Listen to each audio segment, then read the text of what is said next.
Assalamualaikum warahmatullahi wabarakatuh.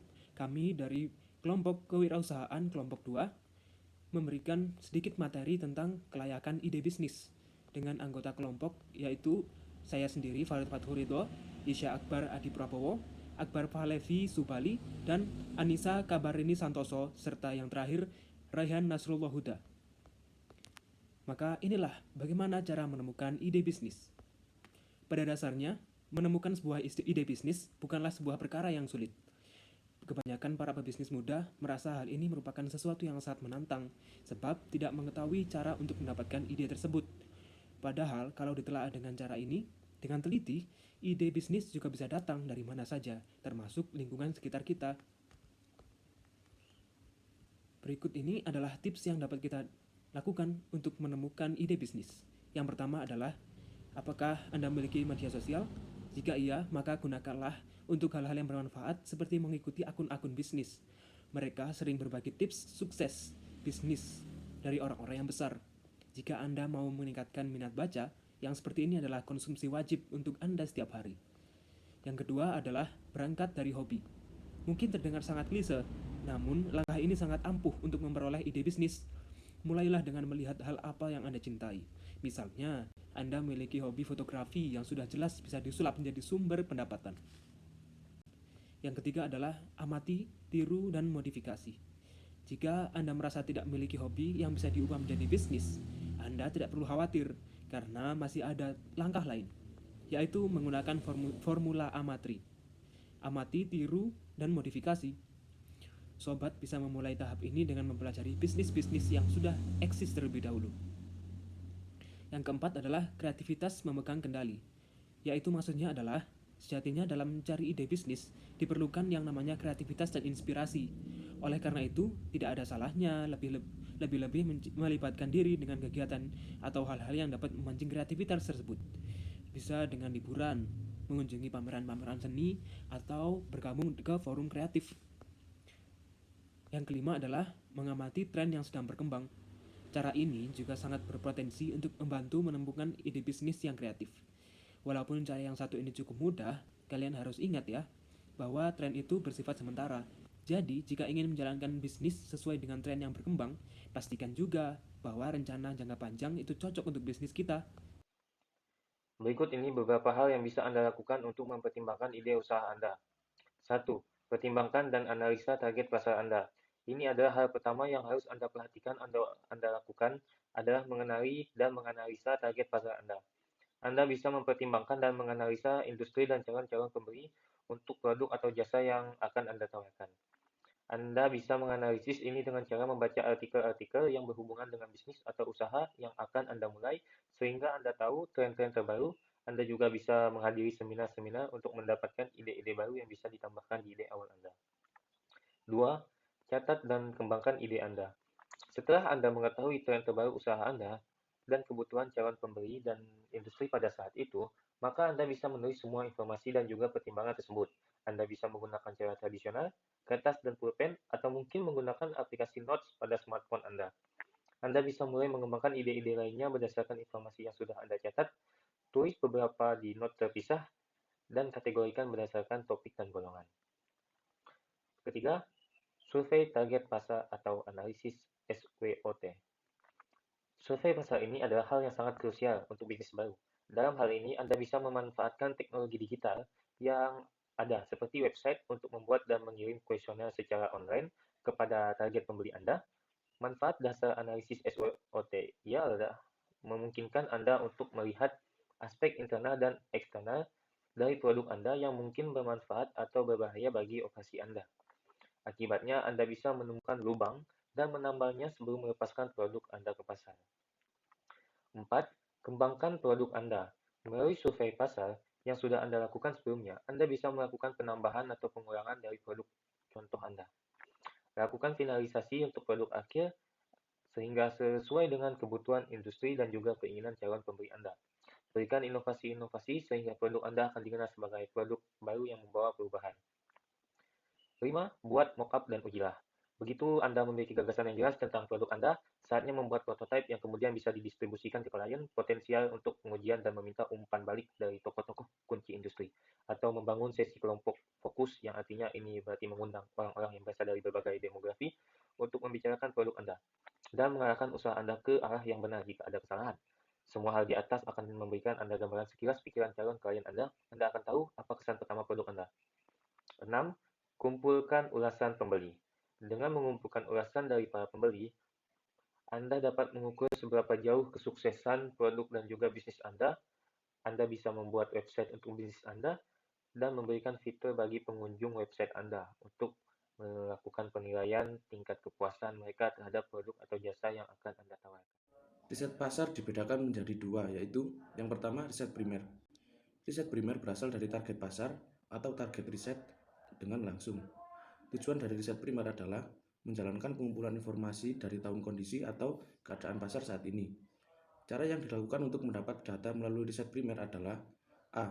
Melakukan wawancara atau interview dengan tatap muka ataupun tidak langsung, yaitu melalui telepon atau Skype atau teleconference atau video call.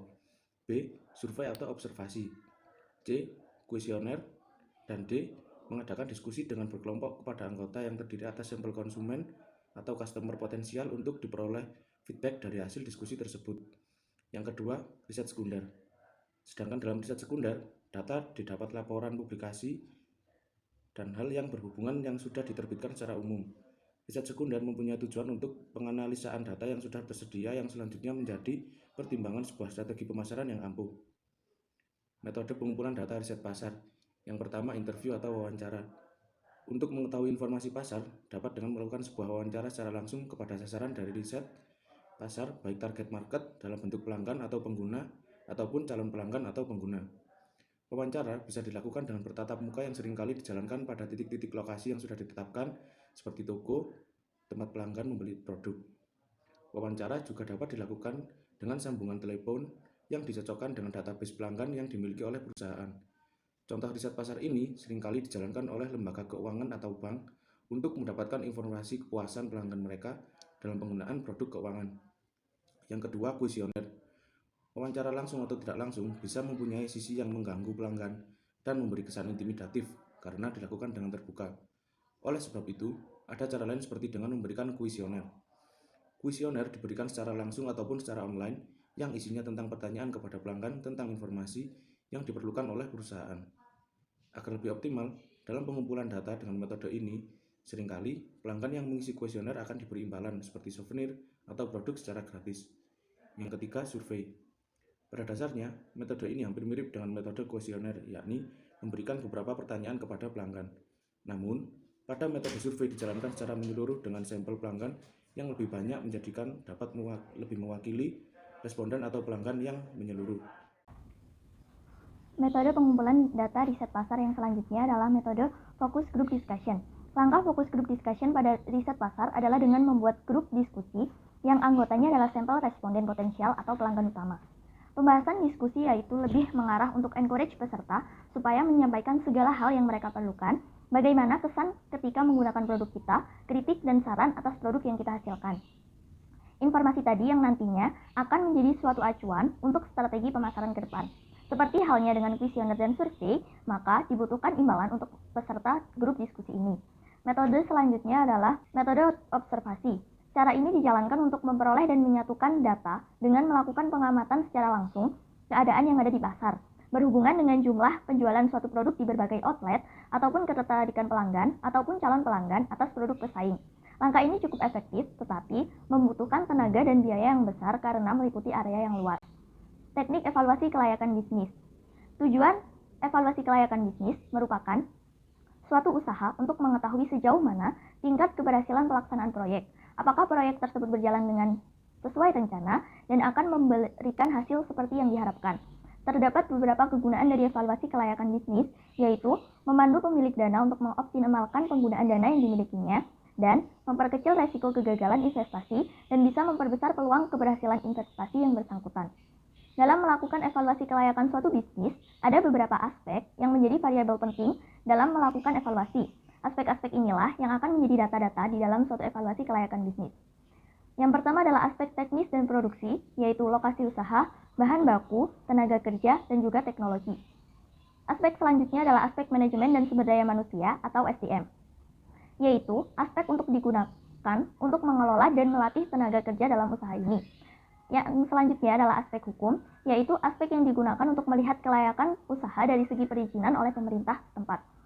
Selanjutnya adalah aspek sosial dan ekonomi, untuk mengetahui apakah keberadaan usaha ini dapat diterima dengan tidak menimbulkan keresahan bagi masyarakat sekitar. Yang selanjutnya adalah aspek dampak lingkungan, untuk mengetahui dampak lingkungan seperti pencemaran yang ditimbulkan bagi lingkungan dari usaha yang dijalankan. Yang selanjutnya adalah aspek pemasaran, yaitu aspek yang meliputi produk, tempat, harga, dan juga promosi. Lalu ada aspek finansial, yaitu aspek yang digunakan untuk mengetahui kelayakan dari usaha ini, berdasarkan pada beberapa biaya sebagai berikut, yaitu yang pertama biaya penerimaan atau inflow, lalu yang kedua adalah biaya pengeluaran atau outflow. Lalu, kapan seharusnya dilakukan evaluasi bisnis? Evaluasi terhadap perkembangan bisnis dapat dilakukan dalam beberapa kondisi. Yang pertama yaitu secara rutin dan secara berkala. Anda bisa melakukan evaluasi bulanan, triwulan, maupun tahunan. Biasanya yang paling sering digunakan adalah evaluasi triwulan, menyangkut evaluasi kegiatan sehari-hari seperti pendapatan dan pengeluaran. Dan tahunan untuk evaluasi secara lengkap yang mencakup laporan keuangan, persaingan usaha, sumber daya manusia, dan lain sebagainya. Evaluasi berkala sangat baik manfaatnya karena dengan adanya evaluasi tersebut, maka masalah-masalah yang timbul bisa lebih cepat diatasi dan peluang untuk pengembangan bisa lebih cepat dimanfaatkan. Lalu secara insidental. Evaluasi secara insidental dilakukan setiap saat apabila pada umumnya terjadi sebuah masalah yang dirasakan cukup signifikan pada usaha. Evaluasi seperti ini biasanya dilakukan apabila terjadi masalah atau kemunduran pada usaha. Evaluasi ini sebenarnya kurang baik karena masalahnya sudah terjadi dan tindakan pencegahan pun sudah tidak bisa dilakukan. Namun, yang terpenting adalah tindakan koreksi. Dengan adanya evaluasi rutin yang baik, diharapkan masalah yang mungkin timbul dapat ditekan sehingga evaluasi insidental ini pun bisa dapat dikurangi. Lalu apa saja hal yang perlu dievaluasi? Yang pertama adalah bagaimana kondisi keuangan usaha Anda. Ini adalah tahap pertama di mana Anda dapat mengetahui maju mundurnya sebuah usaha dan mengukur kinerja usaha Anda melalui evaluasi keuangan. Lalu yang kedua, bagaimana kondisi pasar bisnis Anda? Naik turunnya kondisi pasar sangat berpengaruh pada roda usaha Anda. Oleh karena itu, Anda tidak boleh melepaskan pandangan Anda dari kondisi pasar. Suatu saat nanti, akan terjadi perubahan yang menuntut Anda peka dan mengetahui dengan cepat bagaimana permintaan atau perubahan pasar untuk segera diantisipasi dan kembali mengikuti selera pasar. Lalu, bagaimana dengan pasar dan usaha sasaran? Apakah produk Anda sudah sesuai dengan kebutuhan pasar? Indikator kegiatan usaha yang sehat atau biasanya berhasil ditandai dengan tepatnya pemilihan terhadap kebutuhan atau selera, biaya, kenyamanan, dan komunikasi dengan konsumen serta pemilihan sumber daya manusia yang tepat. Lalu, bagaimana tahapan pertumbuhan dan pengembangan usaha Anda?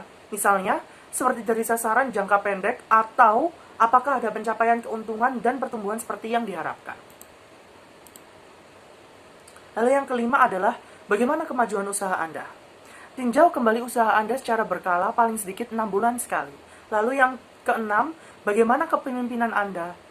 Apakah Anda stres atau hilang semangat? Apakah Anda kehilangan visi serta energi yang pernah dimiliki? Lakukan evaluasi usaha sebelum usaha berada dalam titik yang mengkhawatirkan. Karena berada dalam titik ini sedini mungkin, mengevaluasi dapat dicegah dan dilakukan, maka ini merupakan tindakan mencegah dari sebuah kegagalan usaha. Terima kasih.